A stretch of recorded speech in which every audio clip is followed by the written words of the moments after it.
En la oscuridad insondable del inframundo, donde el sol jamás alcanza y el tiempo parece detenerse, un dios de faz de chacal sostiene en sus manos el destino de las almas de los mortales. Él es Anubis, el señor de la muerte, el primero en embalsamar, el guía del más allá. La eternidad pende de un hilo cuando las almas se presentan ante él. Sus vidas pasadas, representadas en el peso de un corazón, son colocadas en una balanza divina. Con un gesto sombrío y decidido, Anubis pone el corazón en un platillo y en el otro, una pluma. La pluma de Maat, la diosa de la verdad y la justicia. El silencio se instala y el destino de cada alma se decide en el equilibrio de la balanza. Un corazón más ligero que la pluma significa una vida vivida con justicia, abriendo las puertas de la Aru, los campos de juncos y el paraíso eterno. Pero si el corazón resulta más pesado, se despierta a la temida Anmit, la devoradora de almas. Anubis, en su función de protector, se interpone entre las almas y la monstruosidad, permitiendo que solo los corazones corruptos sean consumidos por la feroz bestia. En este reino de sombras y misterios, el dios ejerce su gran autoridad, guiando a los muertos y ofreciendo consuelo a los temerosos con su presencia justa y compasiva. Pero, ¿cómo un dios llega a desempeñar tal papel, convirtiéndose en el mediador entre la vida y la muerte? ¿Cuál es la historia del dios con cabeza de chacal que tanto fascina y aterra? Las respuestas yacen en los albores del tiempo, donde los dioses caminaban entre los hombres y las leyendas se entrelazaban con la historia. Un viaje a las profundidades del antiguo Egipto revelará el origen de Anubis, una saga que comienza en la corte divina, marcada por un amor prohibido y una traición impactante. La historia cuenta que, en la vastedad de la época antigua, cuando los dioses del antiguo Egipto aún paseaban entre sus súbditos mortales, emerge la silueta imponente de Anubis, el soberano de la muerte y el embalsamamiento. Los pergaminos sagrados de los clérigos de Heliópolis relatan una historia apasionante para su nacimiento, arraigada en una urdimbre de seducción y astucia. Neftis, la diosa de la noche y el luto, estaba casada con Set, el dios de las tormentas, el desierto, el caos y la guerra. Pero ella anhelaba fervientemente el amor de Osiris, el dios del inframundo y de la regeneración, hermano y adversario de Set.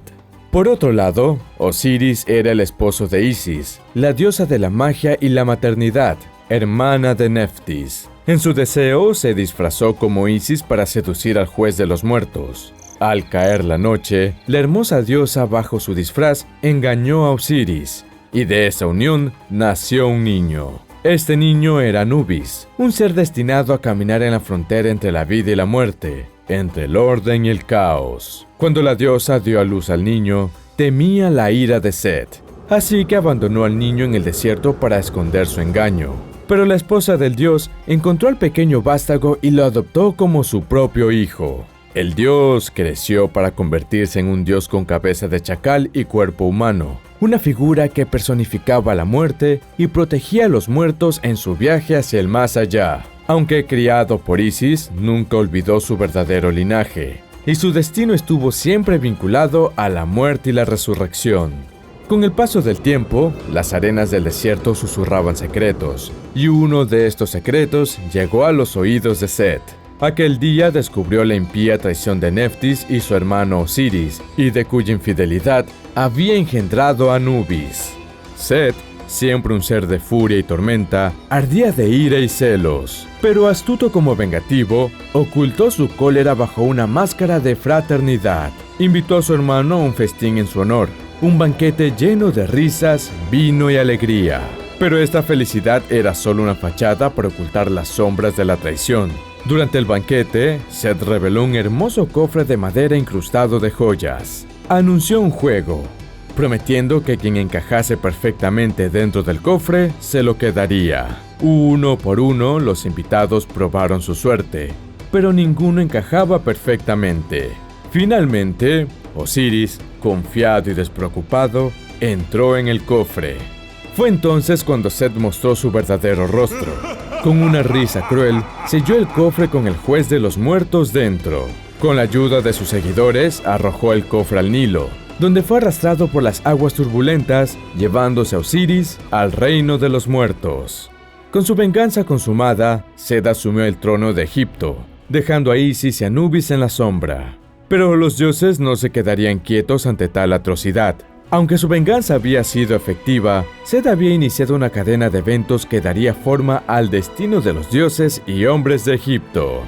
Isis, la gran hechicera, la diosa del amor y de la maternidad, quedó desconsolada con la desaparición de su esposo de Dios. Pero la tristeza no abatió su espíritu, sino que encendió en ella una llama de determinación. La diosa, decidida a encontrar y rescatar a su amado, comenzó una búsqueda que la llevaría por toda la tierra de Egipto y más allá.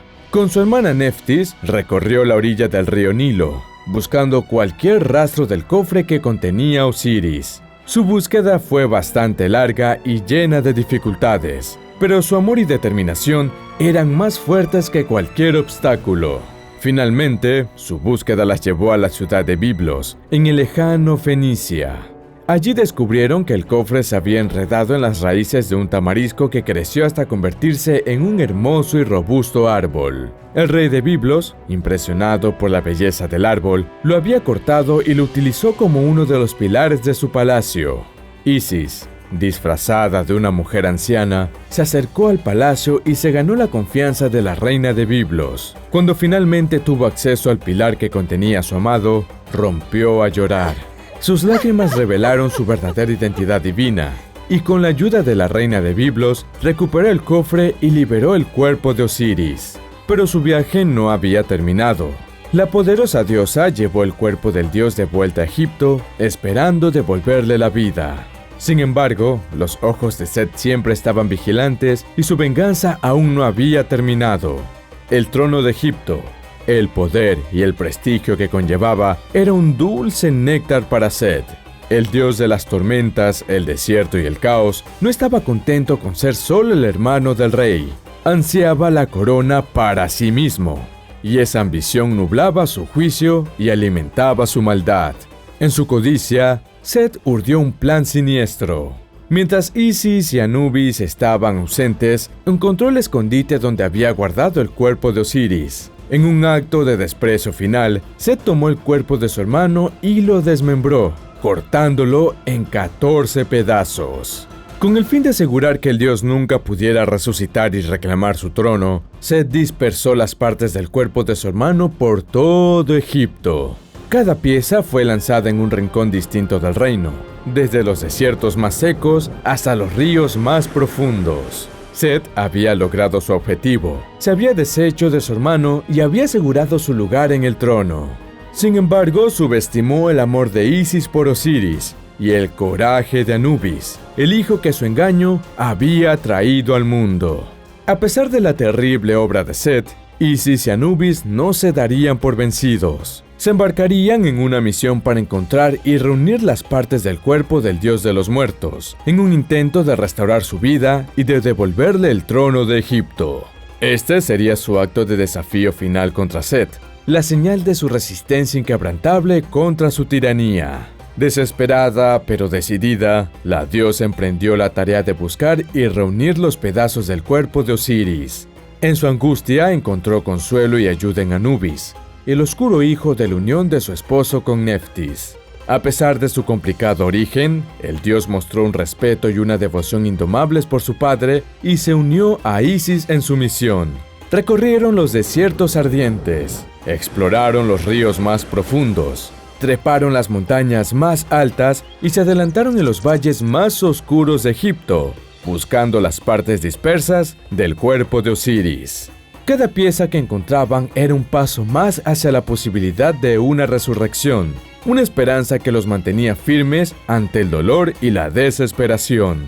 Finalmente, después de una ardua búsqueda, lograron reunir todas las partes excepto una, el falo de Osiris. El falo de Osiris, según las leyendas, fue consumido por un pez del Nilo y no pudo ser recuperado. Sin embargo, Isis, la gran hechicera, utilizó sus poderes para crear una réplica, completando de esta manera el cuerpo de la divinidad. Entonces llegó el momento de la tarea más sagrada y crucial: devolver la vida al cuerpo muerto. Anubis, tomando la iniciativa, demostró su propósito como el señor de la muerte y la momificación. En un ritual sagrado, inventó el proceso de embalsamamiento, limpiando cuidadosamente el cuerpo, eliminando los órganos internos y tratándolos con especias y resinas para su preservación. Luego, envolvió el cuerpo en lino blanco, preparándolo para su viaje al más allá. Con el cuerpo preparado, Isis utilizó su gran magia para soplar el aliento de la vida en Osiris. Aunque no pudo mantenerlo en el mundo de los vivos, logró revivirlo lo suficiente para concebir un hijo, Horus, que luego desafiaría a Set.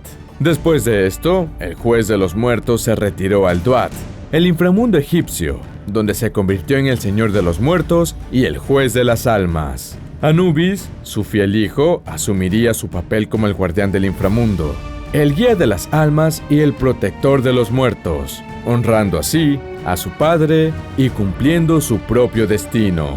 Con Osiris residiendo en el Duat, el inframundo, y Horus, el recién nacido, ocupado en la lucha por el trono de Egipto contra Set, Anubis tomó un magno lugar como el guardián del inframundo.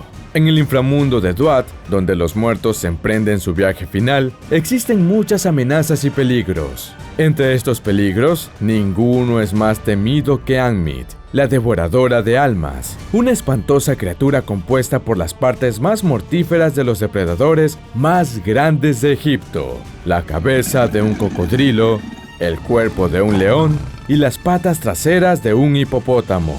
Anmit, con su apetito insaciable, esperaba siempre al lado de la balanza durante el juicio de las almas. Su presencia amenazadora era un recordatorio constante de lo que estaba en juego: la vida eterna o la aniquilación total.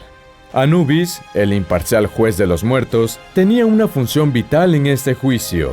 Después de que el cuerpo del difunto era embalsamado y las ceremonias funerarias eran llevadas a cabo, la difunta alma era conducida por Anubis ante la balanza. Allí, el corazón del difunto, que contenía todas sus acciones y deseos en vida, era pesado contra la pluma de Maat, el símbolo de la verdad y la justicia. Si el corazón era más ligero que la pluma, era una señal que el alma había vivido una vida justa y podía entrar en el campo de juncos, un paraíso eterno. Sin embargo, si el corazón era más pesado, era entregado a Anmit para ser devorado, terminando con la existencia del alma. El Señor de los Muertos no solo supervisaba este proceso, sino que también protegía a las almas de Anmit. Si veía que el juicio era justo y el corazón era más ligero que la pluma, intervenía para proteger el alma de la voraz Anmit. De este modo, el dios cumplía su papel como protector y guía, asegurando que las almas que merecían el paraíso no fueran consumidas por el temible devorador de almas.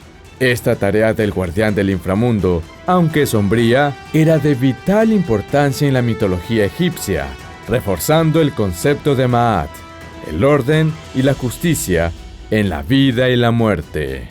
Anubis, con su seriedad y justicia, garantizaba que el orden del universo se mantuviera incluso en el juicio final de las almas. El señor del inframundo también brindaba consuelo.